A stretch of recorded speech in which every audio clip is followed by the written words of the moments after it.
Hey, Neal Battaglia here. I run the website saxstation.com. We can go to ask some questions about the saxophone, read some things, see some videos and lessons, and check out some classes that I put together on different topics. Hey, Neal Battaglia here.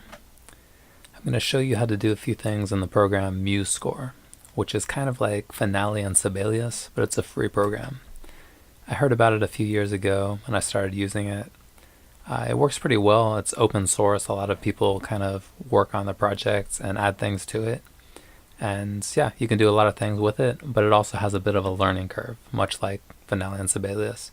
It's easier to do things if you know certain shortcuts, so certain keys you press on the keyboard, and if you know kind of how the system works.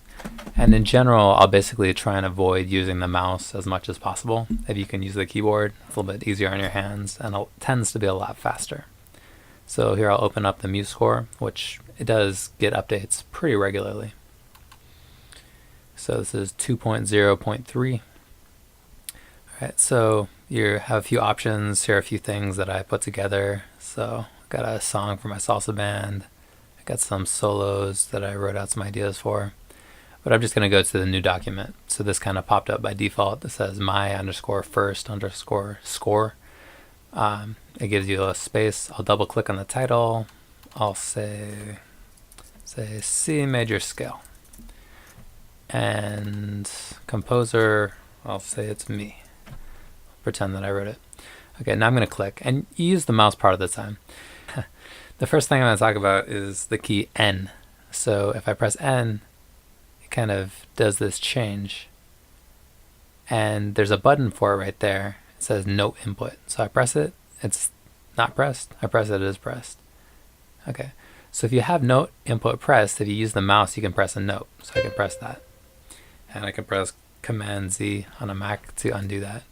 If I press N again, I can't do that. I can try and click, but there's no note that shows up automatically. So toggling by pressing N makes you go between input and note and not input for the notes. And let's say we have a few notes. Let's say we have C, D, E, F. And how I pressed those in was I didn't actually use the mouse. You probably noticed that the cursor was stationary, but those notes appeared. What I did was I pressed the letter names on the keyboard. So I pressed C, D, E, F. And basically the program assumes that you're going to pick the note closest to the one that you previously inputted. So if I press C, D is going to be the D right above it. It's not going to be an octave above, it's not going to be an octave below. So I press these four, and I'm going to press N, so I'm going to get out of note input mode. If you hold Shift, you can select these notes, and I can do things like copy and paste. I can paste it over there, I can paste it over there. So sometimes that's pretty useful. A lot of times musical ideas repeat, but basically there's a lot of reasons to copy and paste little sections of music. Sometimes you change a little piece, sometimes you made a mistake, sometimes you want to repeat a section and you want to show it again. Alright, so again, we're not in note input mode, but we're in this selection mode. Another thing I want to show you is right now I have those four notes selected.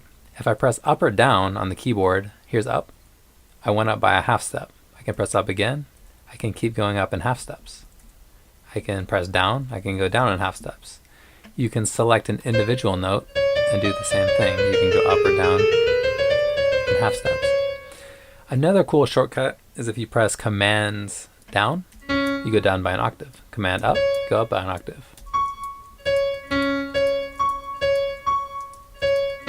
So that's pretty useful. I didn't know that for a while, but then I learned it at one point.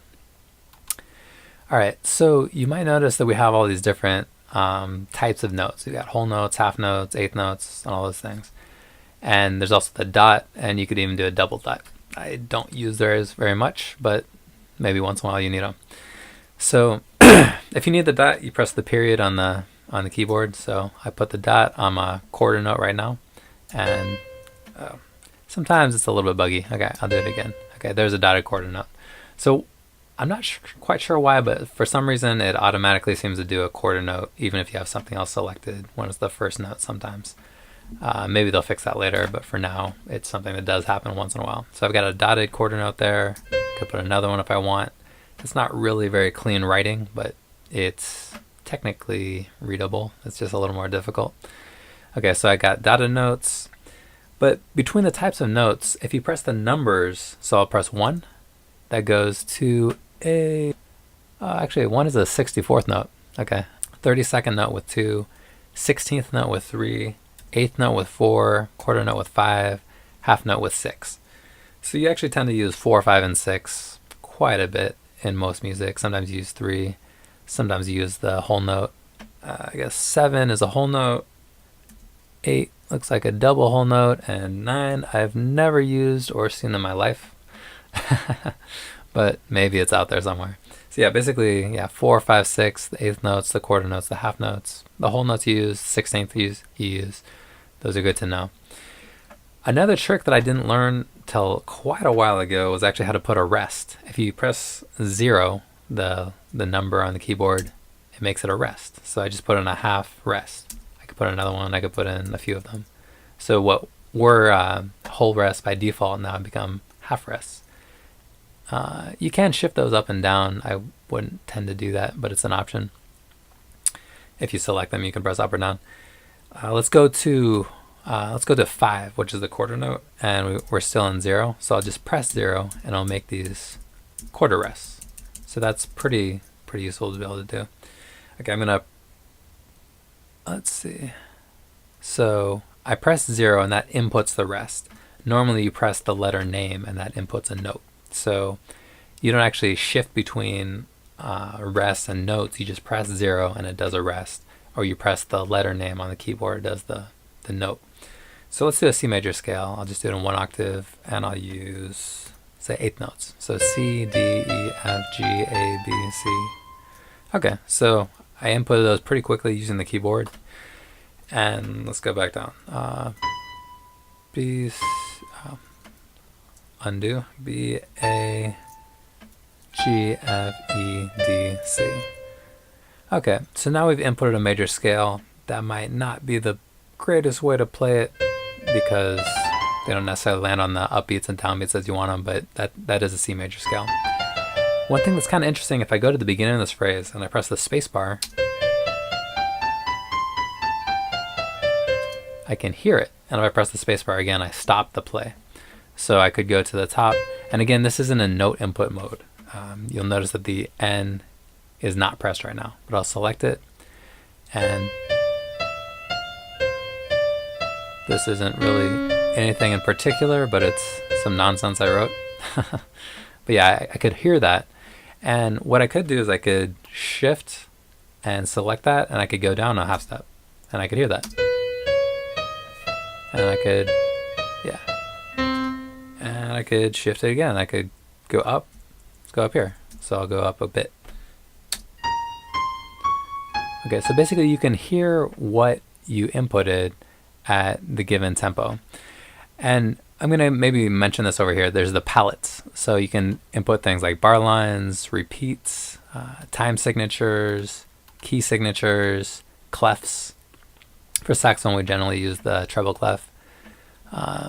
Dynamics. You can enter a bunch. You can enter text, and there's basically shortcuts on the keyboard for most of these things.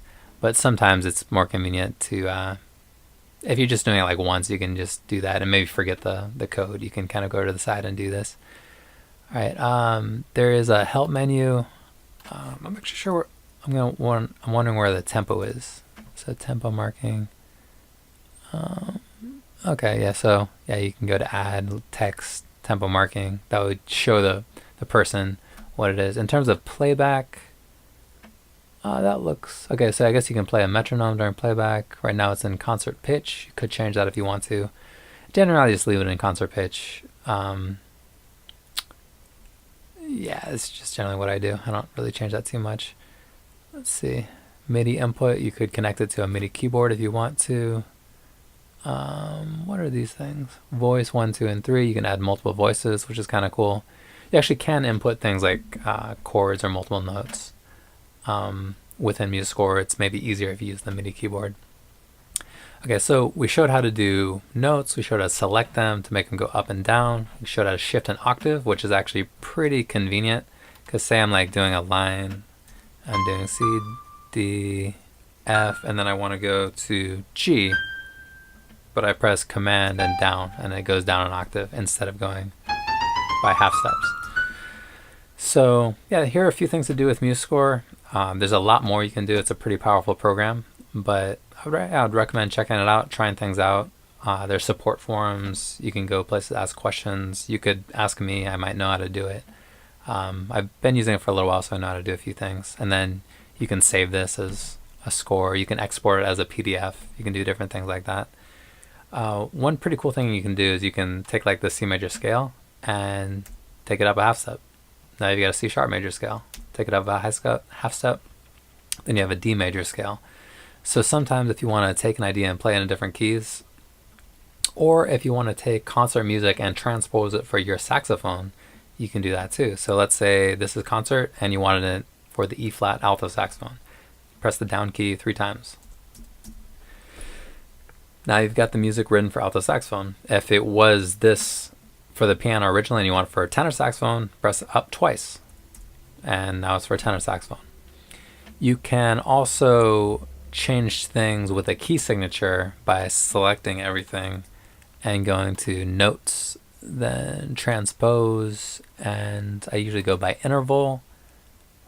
For tenor saxophone, for example, I would go up by a major second, which is a whole step, and I could do everything like that. And that also changes the key signature, as you can see. So yeah, pretty cool program.